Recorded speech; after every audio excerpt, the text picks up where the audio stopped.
have it or they don't. And he has that special courageousness within him, and he can inspire other people with it. So even after he has to endure this great test, he remains steadfast in persevering. He will not rest until he and his men have found safety on the rough sea. Eurylochus describes him as, "You're a hard man, Odysseus. Your force is greater. Your limbs never wear out. You must be made all of iron."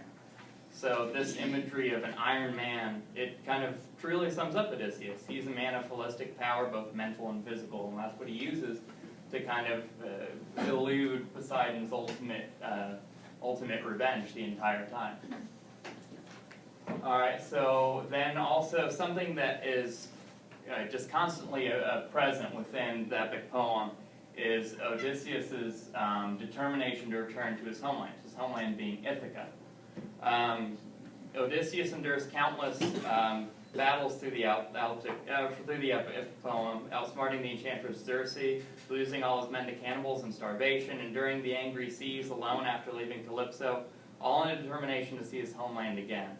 Calypso even says that, "But if you only knew in your own heart how many hardships you were fated to undergo, before getting back to your country, you would stay here with me and be the lord of this household and be an immortal."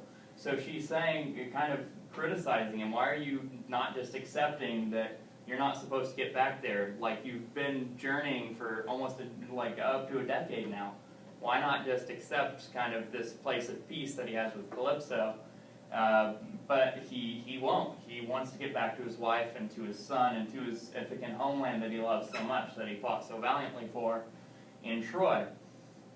He says, "What I want and all my days I pine for is to go back to my house and see my day of homecoming.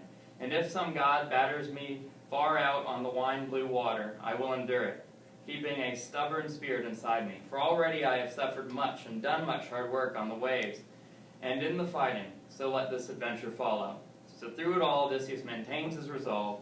This is what makes his services invaluable. He will never quit. It is through the pervasive mood of suffering in this low point of the poem that gives way to sheer determination within him. This will all be rewarded in time.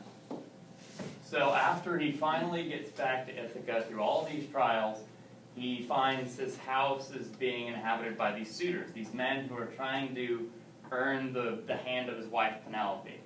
And they're kind of, at first they were kind of being gentlemen about it, but over the course of a decade, yeah, you can see that they've become kind of, well, they're not the best guests. They're eating all of his food, they're drinking all his wine, they're not honoring their king, they're acting as if he's dead because, well, for all they know, he is dead.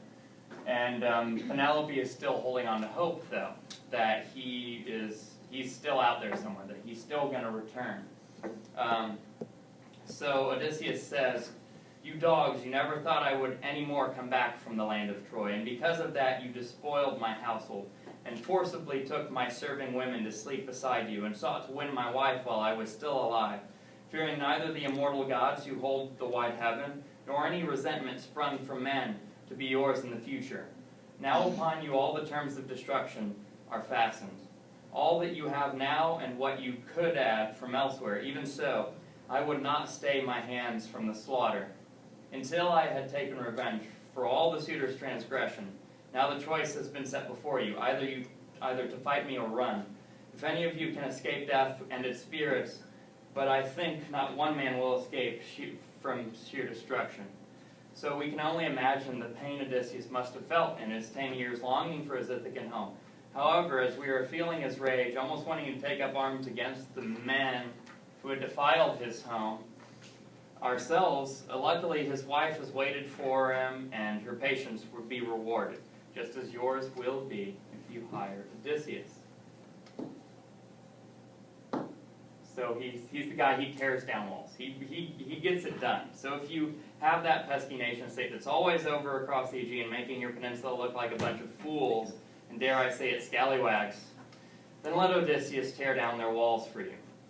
Unlike Homer, we need no metaphors to describe how great Odysseus and his heroic abilities are, but we will settle for an epic simile, with possibly even an example of anthropomorphism. It said, "Just as an angler poised on a jutting rock flings his treacherous bait in the offshore swell, whips his long rod hook sheathed in an oxhorn lure, and whisks up little fish she flips on the beach break writhing, gasping out their lives. This is with the force that Odysseus defeats Scylla and the Charybdis. This is the force that he'll bring to every battle for you. Odysseus makes your defense solutions as simple as signing a check, and that's not just hyperbole. Oops, I didn't mean to do that. But just send your horses galloping to Athens, where our proprietor Menelaus will be ready to help. Odysseus will defeat your enemies with ease for 2 million a week, as long as his hubris does not get in the way, for which we offer discounts. So, that's Odysseus, and then I'm going to now move on to Beowulf. Alright. So Beowulf, his company is called the Aegitus Defense Solutions, serving Northern Europe since 650 AD. There's nothing we can't kill, is their motto. Tired of that annoying swamp creature descended from Cain terrorizing your home? I know that. I hate when that happens. Have any dragon issues in your area? Yeah, back in '94 it was hard. We can help. By we, I mean I, Beowulf, can help. So it's really kind of a one-man band here. Who could work such magic? That guy. Yeah, just look at him. He knows what he's doing. So why should you believe it? Well, first off, like Odysseus, who has his book, Beowulf has also this second-hand account written by an unknown author about 1,300 years ago, and like the Odyssey, it's become the foundational epic for its own culture, the English culture. So I'm thinking it's pretty trustworthy. And inside of it, we get a preview of kind of what Beowulf can do for you. He's worked his way up the ladder. He's a true capitalist. By proving himself on the field of battle, he advances his social and political position. So his fight will be unending because he wants to prove himself. He wants to look good for everyone else. He wants to have good word of mouth about himself. He uses this quote when he sails across the sea to help out a neighboring kingdom fight off a swamp beast. He says to the king when convincing him of why he's the right man for the job, "So every elder and experienced councilman among my people supported my resolve to come here to you, King Hrothgar." This is the king of the people he sailed across the sea to help. "Because all knew of my awesome strength. They had seen me bolstered in the blood of the enemies when I battled and bound 5 beasts, raided a troll next, and in the night sea slaughtered sea beasts. I have suffered extremes and avenged the geese." This is his people. "Their enemies brought it upon themselves. I devastated them. Now I mean to be a match for Grendel," that's the name of this swamp beast, "settle the outcome in single combat."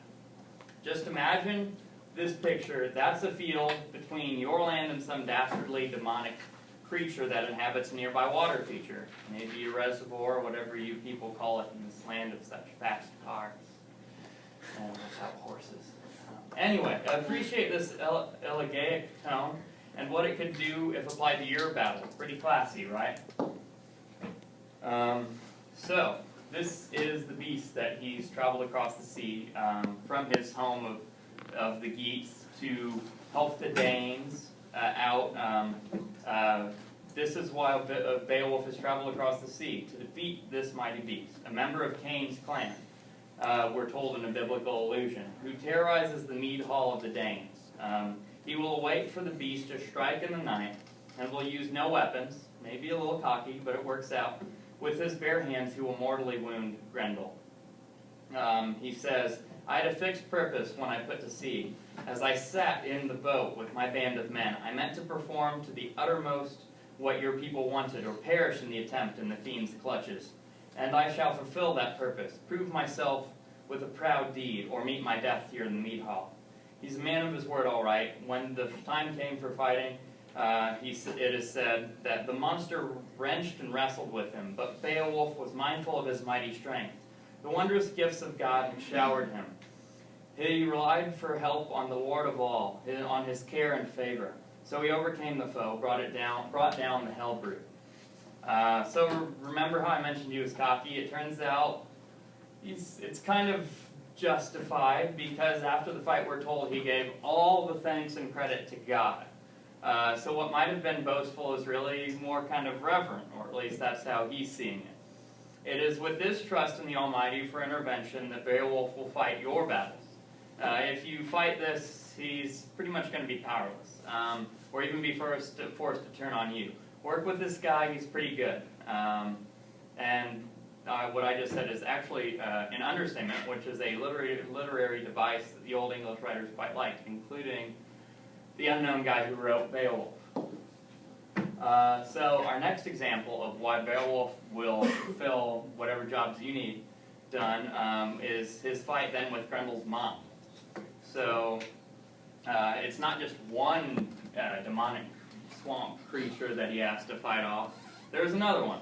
And this shows that Beowulf is willing to risk it all. As he proved with Grendel, and he'll prove again here, he will risk his life simply for his reputation, simply for valor, simply to prove himself, just so that can be solidified.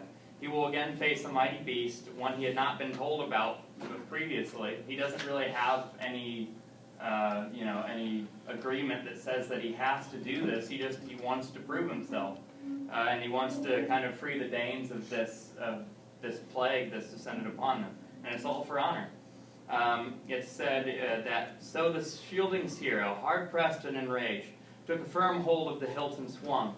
The blade in an arc, a resolute blow that bit deep into her neck bone and severed it entirely, toppling the doomed house of her flesh. She fell to the floor. The sword dripped blood. The swordsman was elated.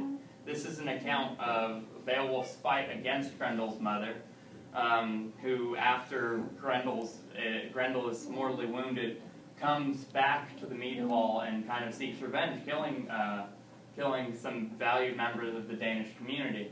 And then he decides to take the fight to her. He goes down to her swamp lair and fights her. He takes with him an ancient sword of the Danish people, but this sword fails him. He had fought Grendel with his bare hands, and it seems this will have to be kind of a similar occasion. However, kind of maybe as a result of his trust in God and his giving of all credit to the Almighty, this other ancient sword kind of appears during the fight when he needs it most, and he uses that then to kill Grendel's mother. Here we see that if you make the mistake of describing your issue as, say, half of what it really is and act all nonchalant about it, he won't turn around and kill you instead of the monster. His honor is priceless, although some added gratuity would be nice. He appreciates that. Hrothgar, the king of the Danes, gave him some nice gold and such. That kind of made up for it. Also have some good ancient swords lying about. He'll need these. The death of Grendel's mother was almost as a direct result of his finding an ancient sword in her lair. As we can see in the parallel structure of the last line of the previous passage, the sword dripped blood, the swordsman was elated. So her dying is almost as a direct consequence of his finding the sword. And yes, that's right, demonic creatures wear high heels too, in case you're wondering. Alright, so now our final example of why Beowulf is the right guy for you is the dragon. This is years later, decades later, after he's returned from Denmark, after he's become king of the Geatish people. He's proved himself so worthy that even he who's not in the direct line of the king, he becomes king. So there's this dragon terrorizing his people, and it's called a sky plague. It's referred to in a kenning, which is kind of like an epithet. It's used to describe anything, not necessarily just people. The sky plague, as it calls the dragon, it's killing his people, and he decides he needs to stand up to it. That if he can defeat, Grendel's mom, if he can do that, he can defeat this dragon. He says, or it reads, "Yet the Prince of the Rings was too proud to line up with a large army against the sky plague. he had scant regard for the dragon as a threat, no dread at all of its courage or strength.